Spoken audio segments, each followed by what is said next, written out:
پاکستان اور دنیا بھر میں لاکھوں دیکھنے اور سننے والوں کو ارشد شریف کا سلام۔ ناظرین، آج آپ کی ملاقات ایک ایسی شخصیت سے کروا رہے ہیں جس نے کروڑوں پاکستانیوں کو خودداری کا سبق دیا، کروڑوں پاکستانیوں کو عزت کے ساتھ سر اٹھا کے جینے کا سبق دیا۔ آپ کی ملاقات ناظرین ایک ایسی شخصیت سے کروا رہے ہیں جنہوں نے پاکستانیوں کو یہ شعور دیا کہ ذہنی غلامی کی زنجیریں توڑنی ہیں اور ہر ایک حلقہ زنجیر میں زبان رکھ دی۔ ناظرین، میں ان چند صحافیوں میں موجود تھا جس رات آخری دن تھا وزیر اعظم عمران خان کا وزیر اعظم ہاؤس میں، اور اس دن جب ایک صحافی نے سوال کیا کہ آپ کے خلاف سازش میں کون کون ملوث تھا، تو اس وقت کے وزیر اعظم عمران خان نے ایک سوال کا جواب دیا کہ کوئی رہ تو نہیں گیا، اور اس کے بعد کروڑوں پاکستانیوں نے پاکستان کے اندر اور پاکستان کے باہر جواب دیا، خان صاحب گھبرانا نہیں، ہم آپ کے ساتھ ہیں۔ جی ہاں ناظرین، آپ کی ملاقات کروا رہے ہیں اس مرد کلندر سے جو یہ کہتا تھا کہ میں وزیر اعظم ہاؤس میری کوئی مجبوری نہیں ہے، اگر مجھے این آر او پہ فورس کیا گیا میں چھوڑ کے اپنے گھر چلا جاؤں گا، اور ہم جو چند صحافی وہاں موجود تھے ہم اس کی گواہی دے سکتے ہیں کہ اس نے صرف ایک ڈائری اٹھائی اور 5 منٹ میں اپنے گھر واپس آ گیا۔ ہمارے ساتھ موجود ہیں پاکستان کے سابق وزیر اعظم، پاکستان تحریک انصاف کے چیئرمین عمران خان صاحب۔ بہت شکریہ پروگرام میں شرکت کرنے کے لیے۔ پہلا سوال تو لوگ آبویسلی جاننا چاہ رہے ہیں، اب پلانس کیا ہیں آپ کے؟ دیکھیں ارشد، جو آپ نے شروع میں بات کی، میری طرح کے آدمی سیاست میں آیا کیوں؟ تو میں تو سیاست میں آیا ایک مشن لے کے آیا تھا، کیونکہ اگر آپ کی مشن نہ ہو تو کوئی بھی آدمی 22 سال اپنی زندگی کے کسی چیز کے اوپر ضائع نہیں کرتا، کیونکہ اگر آپ نے ذاتی مفادات کے لیے کرنا ہے تو جس آدمی کو اللہ صاحب کچھ دے بیٹھا ہے وہ کون اپنی 22 سال زندگی سیاست میں دھکے کھائے گا؟ اور 14 سال تو مذاق اڑتا رہنا میرا، سب سمجھتے تھے کہ یہ کوئی دیوانہ ہے، یہ پاگل ہے۔ تو ایک مشن تھی میرے ہمیشہ ذہن میں، اور وہ مشن شروع ہوئی تھی جب میں جب بڑا ہو رہا تھا، تو میرے ماں باپ ہمیشہ مجھے یہ یاد کراتے تھے کہ آپ بڑے خوش قسمت ہو، آپ ایک آزاد ملک میں پیدا ہوئے، کیونکہ انہوں نے غلامی دیکھی ہوئی تھی انگریز کی۔ تو وہ انگریز کی غلامی میں کیا تھا کہ وہ جو بھی کر رہے ہیں ایک لیول سے وہ اوپر نہیں جا سکتے تھے، جتنے بھی قابل ہوں اوپر انگریز ہی بیٹھا تھا، وہ بڑے عہدوں کے اوپر انگریز تھا، حکم انگریز کا چلتا تھا، آپ جو مرضی نیچے کرنا چاہے کر لیں، لیکن جدھر انگریز کا انٹرسٹ آ گیا وہ انگریز کا انٹرسٹ ہی تھا، تو وہ جو مرضی کرے، یہاں سے چیزیں لے جائے، برطانیہ امیر ہوتا گیا، ہندوستان غریب ہوتا گیا، اس کو لوٹتا گیا، جو غلام تھے وہ اس کو نہیں پوچھ سکتے تھے۔ تو ہمیں یہ بچپن سے یہ چیز بتائی گئی کہ اگر آپ اس آزادی کا دھیان نہیں رکھیں گے تو یہ آزادی ہمیشہ کے لیے نہیں رہتی، اس کے لیے مسلسل ایک جد و جہد کی ضرورت ہے۔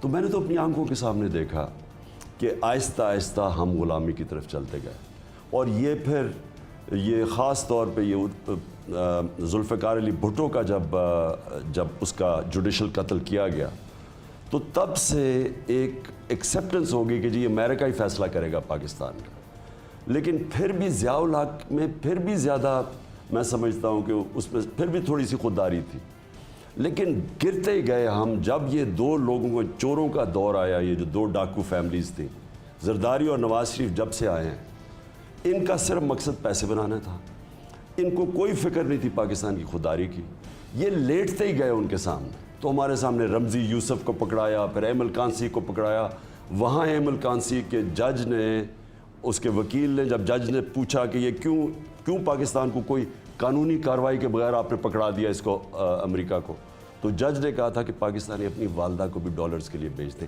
یہ تھی ہماری ریپوٹیشن۔ تو ہم گرتے ہی گئے، اور دیکھیں اگر آپ ٹیشو پیپر کی طرح استعمال ہونا چاہتے ہیں، دنیا اسی طرح ہی آپ کو استعمال کرتی رہے گی۔ تو مجھے یہ تھا ہمیشہ، اور مجھے بڑی تکلیف ہوتی تھی جب خاص طور پہ جب وار آن ٹیرر میں ہم گئے امریکنوں کے ساتھ، ایک ہی دھمکی دی کہ جی ہم آپ کو بوم کر دیں گے سٹون ایج میں، تو چاروں چھانے چت ہو گئے، اور ان کی جنگ میں ہم نے اپنے آپ کو ذلیل بھی کیا، اپنی قوم کی بھی تباہی کی، 80,000 اپنے لوگ بھی مروا دیے۔ اب بھی دھمکی وہی تھی کہ وی ول ٹیک یو ہیڈ آن، یا اس سے مختلف تھی؟ دیکھیں، تو یہی میں آپ کو کہہ رہا ہوں کہ وہ جو دھمکی تھی، اس دھمکی نے ملک کو کیا نقصان پہنچایا، اور اس کے بعد پھر یہ جو 2 آئے واپس، یہ چارٹر آف ڈیموکریسی والے، ان دونوں نے تو جو بے شرمی کی ساری حدیں توڑ دی. انہوں نے تو 400 ڈرون اٹیکس ہوئے تو اتنی شرمناک چیز تھی کہ گورنمنٹ مذمت کرتی تھی, اندر سے انہوں نے ان کو اجازت دی ہوئی تھی. انہوں نے اور ہمیں ذلت سے دیکھا. اس کی ایک سینٹ کی اوپن ہیئرنگ کے اندر سینیٹر کارل لیون کہتا ہے کہ یہ کیوں نہیں اپنے لوگوں سے سچ بولتے, کیوں یہ ہمارے ساتھ ہمیں کہتے ہیں اجازت دے دیتے ہیں اور لوگوں کو کہتے ہیں مذمت کرتے ہیں. سو پاکستانی گرتے گئے, یعنی جو بیرون ملک پاکستانی وہ کیوں آج میرے ساتھ سارے ہیں, کیونکہ ان کو اس چیز کا احساس ہے کہ گورنمنٹ اپنی عزت ہی نہیں کرواتی تھی. قوم کے جب حکمران اپنی عزت نہیں کرواتے, اس قوم کی کوئی بھی عزت نہیں کرتا. تو یہ بیچارے باہر جب جاتے تھے ہرا پاسپورٹ دیکھتے تھے, لائنوں میں کھڑے ہیں, علیحدہ لائنوں میں کھڑے. میں کئی دفعہ گیا تو جب انہیں ہرا پاسپورٹ دے کے انہوں نے علیحدہ لائن پہ کھڑا کر دیا. ہمیں ذلیل کرتے تھے وہ, کیونکہ ہماری لوگ پکڑ پکڑ کے گوانٹانو میں انہوں نے پکڑا دیے, بیچ دیے.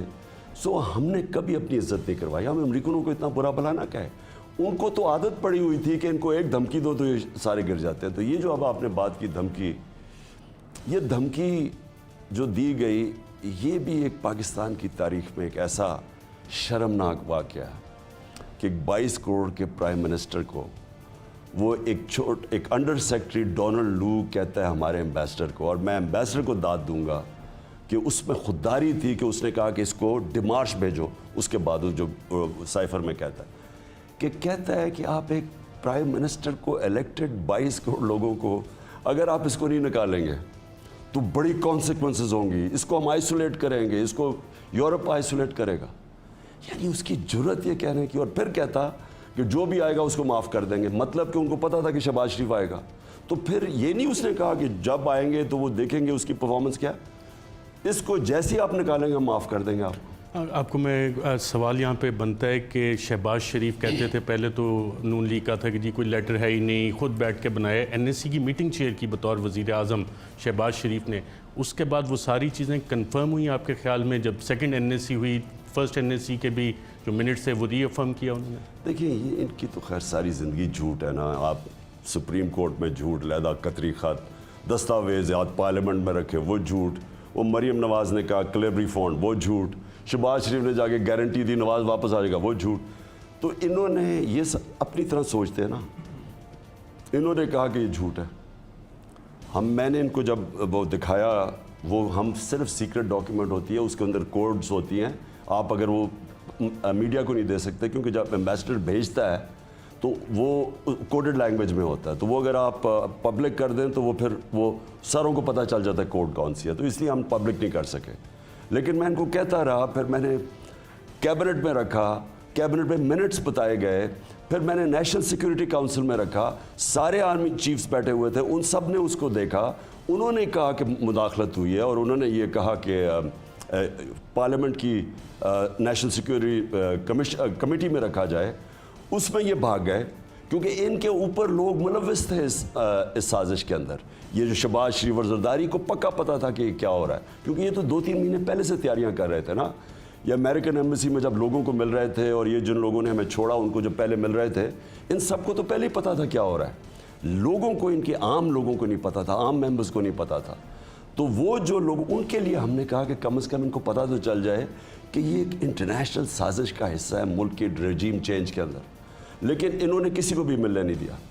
آپ نے یہ خط کی کاپی صدر مملکت کو بھی بھیجی. صدر مملکت doctor Arif الوی supreme commander of the armed forces ہیں, انہوں نے اس پہ کوئی ایکشن لیا؟ انہوں نے اس خط کو یقیناً پڑھا ہوگا. بطور supreme commander of the armed forces do you expect کہ انہیں کوئی ایکشن لینا چاہیے تھا اس حوالے سے؟ اتنی بڑی سازش اگر سامنے آئی ہے, 2 این ایس سی کی میٹنگ نے کہا ہے کہ یہ مداخلت ہے, اور ابھی تک سب جگہ خاموشی ہے. لیکن اب یہ ارشد, یہ امپورٹنٹ چیز ہے, میں اپنی ساری قوم کے سامنے رکھنا چاہتا ہوں کہ یہ نہیں ہے کہ انہوں نے عمران خان کو ایک سازش سے ریموو کیا. ایک 22 کروڑ یعنی دنیا میں 6 یا 7واں بڑا ملک ہے, اس ملک کے الیکٹڈ پرائم منسٹر کو انہوں نے ایک سازش کے تحت فارغ کیا.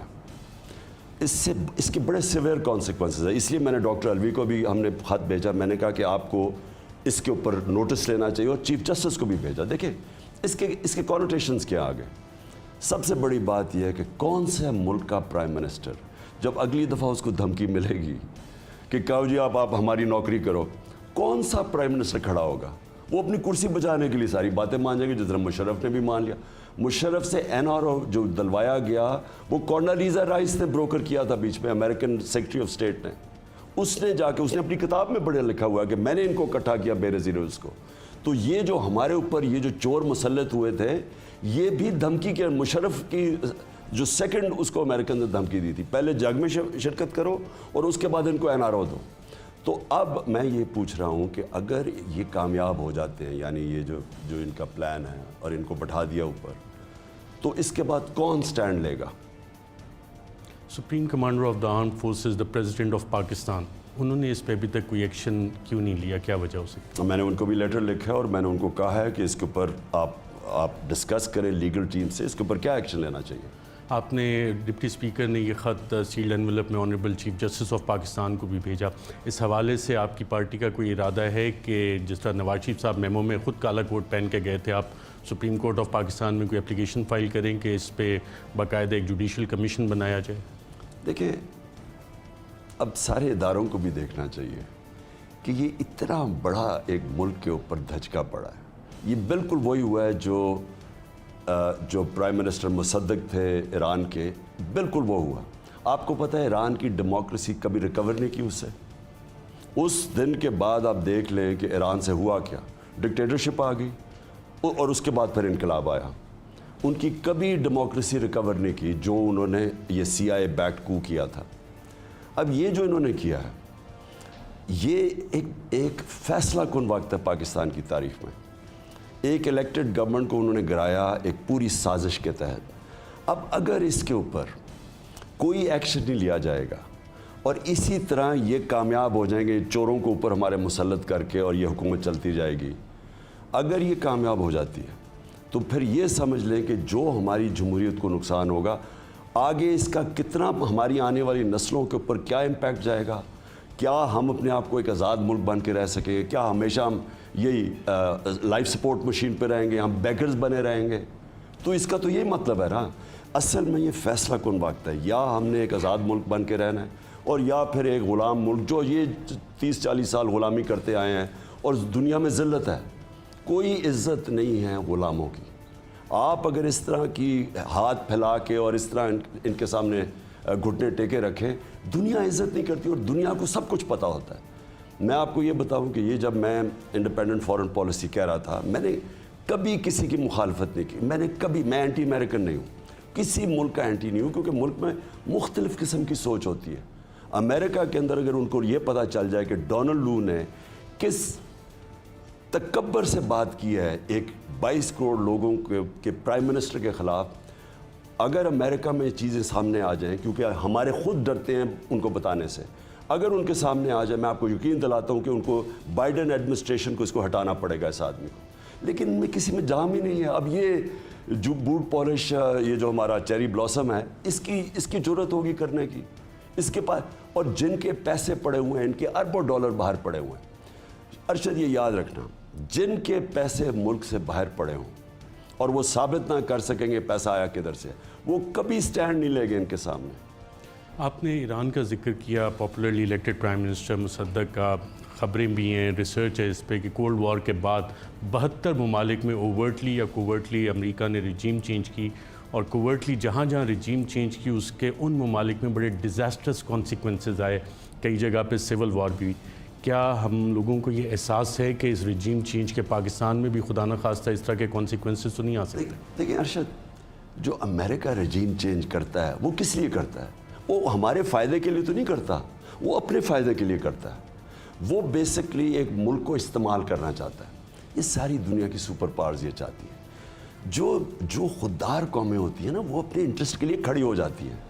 ہاں، ہم آپ کی مثلا وار آن ٹیرر ہے، ہم تو آپ کی مدد کرنا چاہتے ہیں، لیکن ہم اپنے لوگوں کو آپ کے لیے قربان نہیں کریں گے.